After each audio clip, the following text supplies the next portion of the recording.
আমন্ত্রিত অতিথিবৃন্দ, যথাযোগ্য মর্যাদায় ২৬ মার্চ মহান স্বাধীনতা ও জাতীয় দিবস পালনের লক্ষ্যে আলোচনা সভায় যোগ দেন বিরোধী দলীয় নেতা ডক্টর শফিকুর রহমান।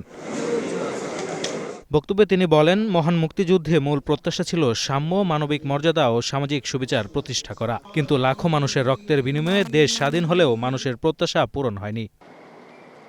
যারা আমাদের জন্য একই মানচিত্রকে স্বাধীনতার মোড়কে উপস্থাপন করেছেন, যারা আমাদেরকে একটি সম্মানজনক পতাকা হাতে তুলে দিয়েছে,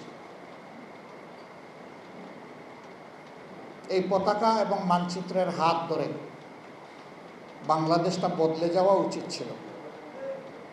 কিন্তু না, বোতল পরিবর্তন হয়েছে, ভিতরের জিনিস পরিবর্তন হয়নি। জুলাই জাতীয় সনদ বাস্তবায়ন নিয়ে কোনো টালবাহানা জনগণ মেনে নেবে না বলে হুঁশিয়ারি দেন জামায়াত আমির।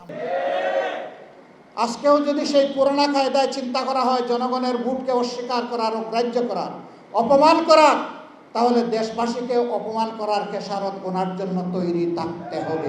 দেশে ফ্যাসিবাদ মুক্ত পরিবেশে জাতীয় নির্বাচনের পর নতুন সরকার গঠন হয়েছে।